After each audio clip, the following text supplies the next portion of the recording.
Thank you. Mr. Mayor, honoured guests, councillors, ladies and gentlemen, it falls upon me today to welcome you to this multifunctional celebration.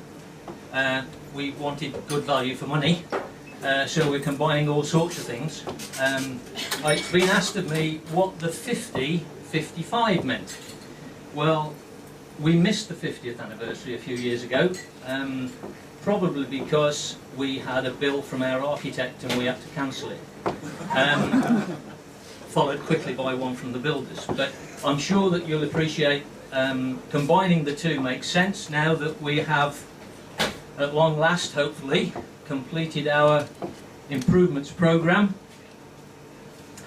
And another celebration, as most of you know, is that we attained 5-star status last year, which Dylan will mention later on, was the aim 20 years ago. Sadly, Gwynfor, the boss, cannot be here today due to a family illness, and given the commitments that that brings, he sends his apologies, but he also sends his thanks to everybody that's helped over those 55 years. Occasions such as this in business makes it difficult to make speeches not sound like an Oscar acceptance speech, but if you bear with us, we'll try and get through it as quickly as possible. Dylan, as I said, will give his thanks last of all, later on, hopefully in about 20 minutes' time. He will give the story of the park, and it's only right and fitting that a member of the family should do so. It would be remiss of me not to mention Gwynfor. I'm going to tell you a story of how I joined the company. I had just left the motor game with all its razzmatazz and visits to foreign parts and luxurious hotels and lovely girls draped over vehicles, and so you can imagine what I was used to. Gwynfor, who I had sold the vehicle to a few years previous, I knew what to expect being a farmer. I came down here and we had a meeting in what was the kitchen then. It would have taken a health and safety officer a week to fill in the paperwork where we were sitting, but nevertheless we got over that hurdle, and we've got over many hurdles since. He described the job as being very easy, that I would have lots of time off in the winter, and he kept playing down the job. And I said, "What's the salary?" And he again played down the job. I said, "What's the salary?" And he mentioned the figure, and I said, "Excuse me?" As I say, we got over that hurdle, and I joined the company. It would also be remiss of me, and I say this informing you that if you mention it to the lads, they will tell you that upstairs when we have meetings, I call a spade a shovel, and if I think we're wrong, I say so.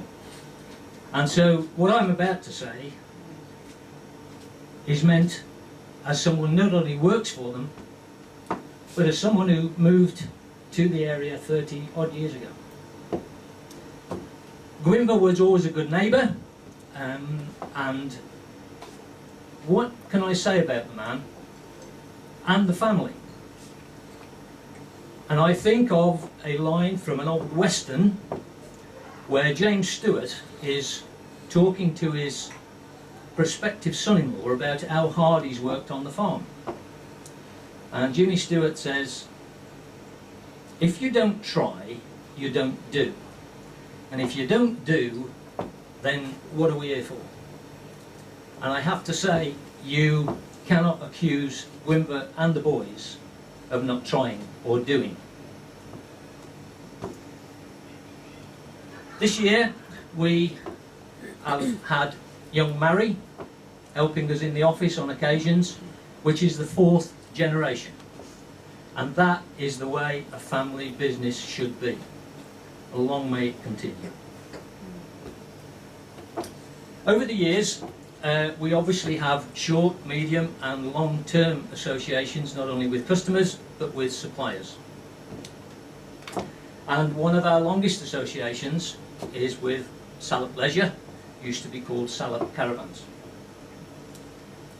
Tony Bywater is here today, their chairman, and Tony has worked tirelessly to promote the caravan industry, and more so, he's worked tirelessly to promote this lovely area that we live in, or we've got a holiday home in. Tony also involves himself in many other activities which led him to being honoured with the MBE some time ago. And I know Tony, who has known Wimber for a long time, and the family, is more than happy to say a few words, and so I'll call upon Tony to speak on behalf of Salop and the caravan industry.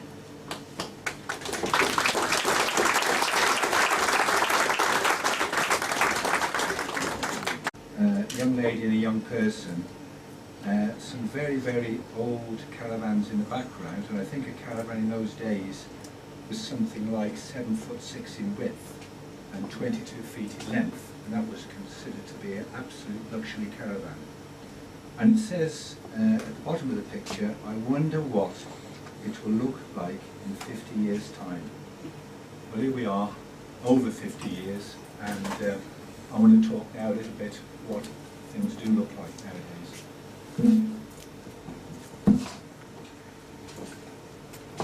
From farming, Wimber made a decision, supported by his wife and family, to diversify into the tourism industry.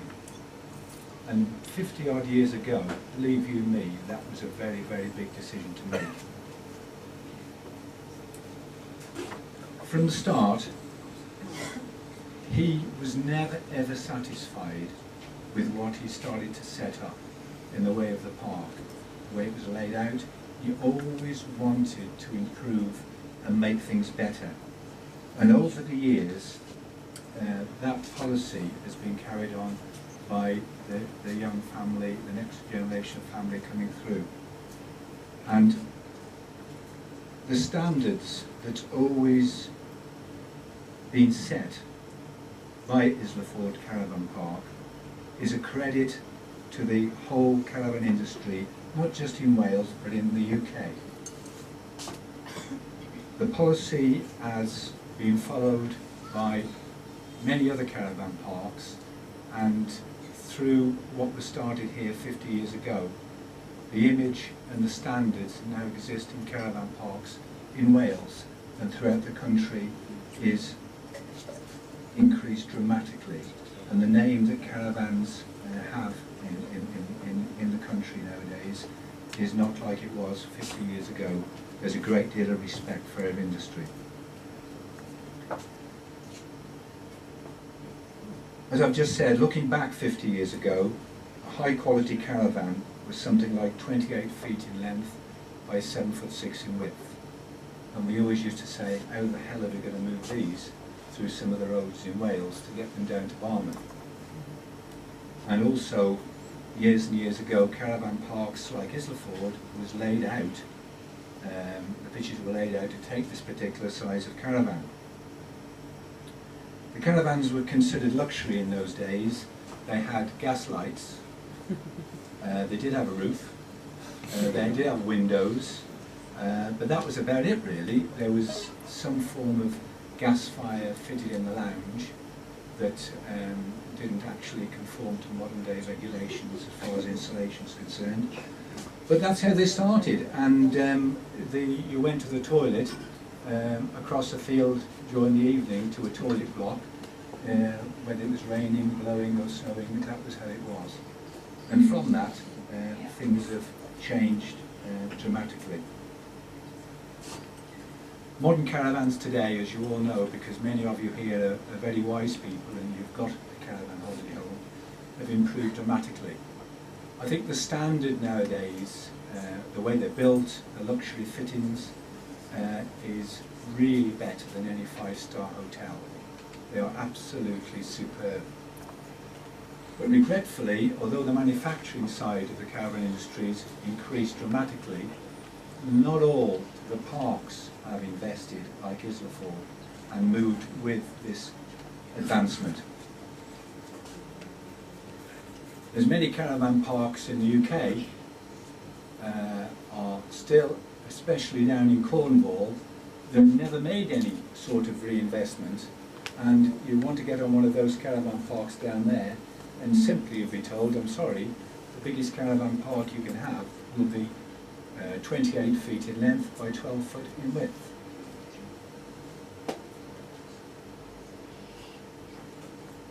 A lot of the caravan parks out there, well, I have to say,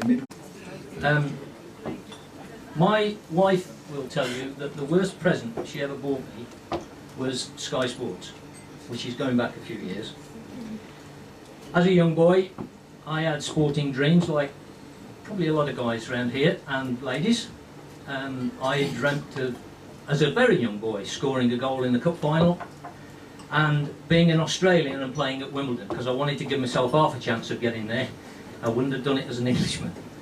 But the only thing I achieved was I got booked a few times, and I was throwing rackets around courts in Warwickshire long before John McEnroe was ever heard of. However, we have someone here today who did achieve his dreams, and Gwimber would have you believe that those dreams started on the fields near the farmhouse on this park. Nigel Mansell is here today. He's taken time out. He wanted to be here at this celebration, and Nigel, as I say, fulfilled his dreams. He continues to work within F1 as a steward, and unbeknown to a lot of people, he does an awful lot of charitable work, for which, amongst other things, he was honoured with the OBE, and only recently he was honoured by the City of Birmingham, where he was awarded one of these star plaques similar to Hollywood, and the general public will be able to do what his opponents couldn't do, and that's walk all over him. Nigel will come up and say a few words. He wants to take the opportunity, and I have no idea what he's going to say. He'll probably try and get me to do a card trick with him, because that's his latest hobby. But I'm very grateful, as is all the family, that Nigel has taken time to attend, and he's making his way here now to say a few words about whatever. Very quickly, but I've learnt over the years to write quite quickly down there. I mean, you're my hero, John. I mean, I obviously missed out. I mean, what was it, the exact words? Girls draped over cars. I've actually never seen that, everybody. I was obviously working at the time, John, so I think you had a better job than I did. I missed out. And I'd just like to take this opportunity that, sadly, you'll guess my age a little bit now, but I've been coming down to this incredible park for 55 years, and I can remember back to 55 years, so I'm a little bit older than that too. And a couple of things which I will share with you, which is amazing. The first thing I remember doing as a little lad was milking a cow. It's been taken into the cow sheds, and the Evans family, they get contracted work anywhere they can. You know, you can be 3 or 4 years of age and they put you to work straight away. Don't they, Dylan? But I think the amazing thing that I remember is bringing my tortoise here on holiday when I was a very small lad. And I could never understand when we're in the sand dunes, when you get out the wind a little bit. Never used to move far because the legs would go, but the shell wouldn't be able to move over the sand. But no, I mean, joking apart, and I did bring him down. His name was Fred, just so you know. I think very few people can say that they've been coming to a place for 55 years plus. My family obviously came down before that. And I'm so proud of what the Evans family has done, and John joining them hasn't sort of derailed them, which I think was very important. That was a joke, you can laugh at that. But I love the family, I love the boys, and everyone to do with this whole park really, and I think what I would like to say is how proud I am as an ex-Formula One driver, where if you stop for 1 week, you go backwards. What they've done every year is nurture their quality of goods. They've got the 5-star status now, and they do everything they can year on year, year on year. And I'd just like to congratulate them and tell them from my point of view and from Roseanne's point of view, we're so proud, and we wish all the family well for the future, like I think everyone here today. And there is a bit of a family crisis at the moment, and our thoughts are with you all. And Gwynfor, hopefully we'll see you tomorrow before we leave. But no, thank you for the opportunity of speaking, John. I know how hard you've worked over the years, and I'd just like to thank everybody and the Mayor and everybody for coming and making this such a special occasion for them today. So thank you very much. Thank you.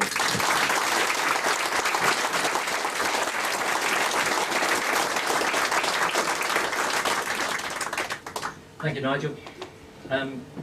We now get to the final speech of the afternoon, and as I said earlier, it's only right and proper that a member of the family should do so. And unlike his 40th birthday, where he walked into here to a big surprise party, he didn't have time to think about what he was going to say. But he has on this occasion, and he's even more worried than he was that 40th birthday. So, to bring a close to the formalities, whereafter you can either form an orderly queue or a disorderly queue to get the food, I'm now going to call upon Dylan to close the formalities with whatever it is he's got to say. Thank you. He is here, is he? Go on, Jim.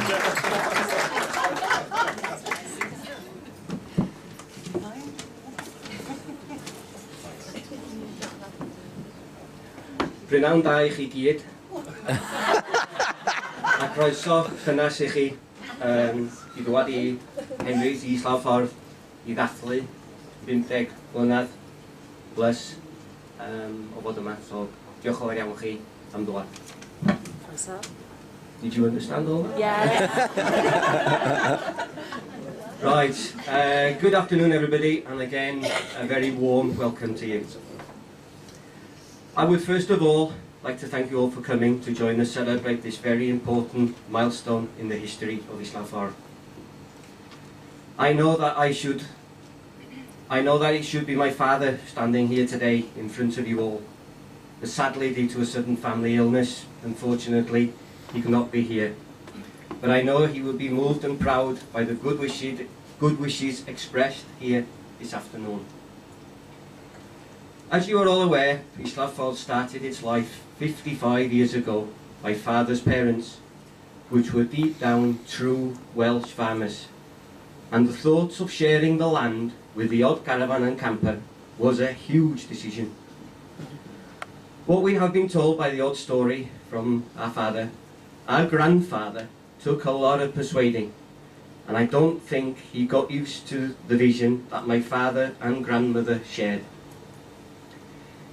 Islawrffordd started its life on a little paddock at the back of the farmhouse, where bread, milk and cheese was homemade and grown and given to the caravanners. Sorry, hang on a minute. That was sold from the kitchen. As time went on, more land was required as the tourism industry grew. So the sheep had to learn to share their land once again. Father's vision and determination in those early days would now be called diversification. Major changes came to the caravan park about 20 years ago, and believe me or not, the sheep still grazed the land in between the vans at that time. John joined our family, and then, with his business knowledge and our shared vision for quality and perfection, we started the very long journey to where we are today. That's the little bit of history of how Islawrffordd started. I would like to take this opportunity on behalf of my family to thank our legal team of solicitors who battled through many major issues we went through in them early days. And also to the suppliers that have served us all over the years, a huge thank you to you all. A very big, huge, massive even, thank you to NatWest Bank for believing in our vision. A big thank you to Mr. Tony Bywater for his kind words here this afternoon, and to Salop Leisure for their continued support that they give us and to the industry which we were all working.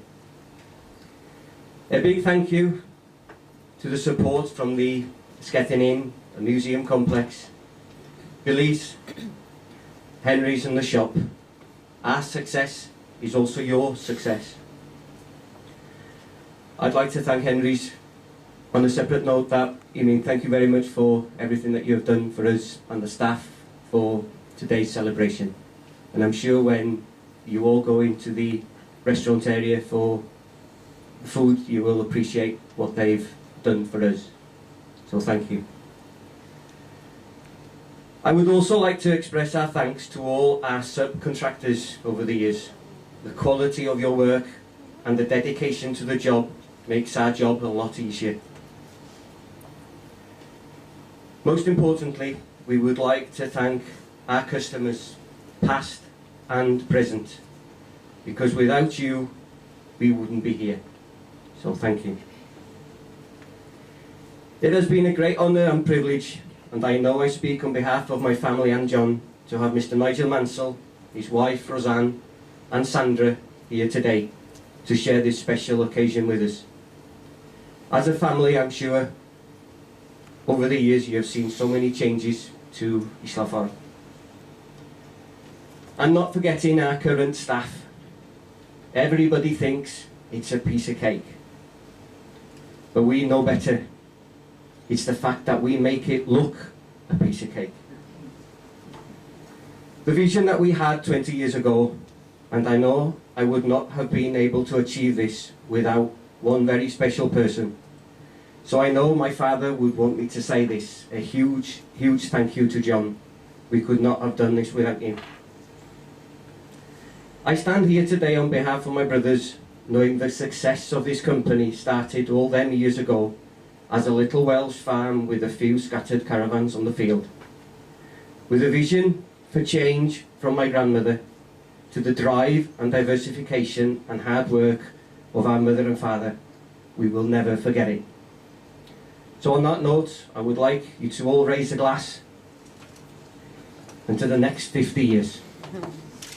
Thank you. Next 50 years.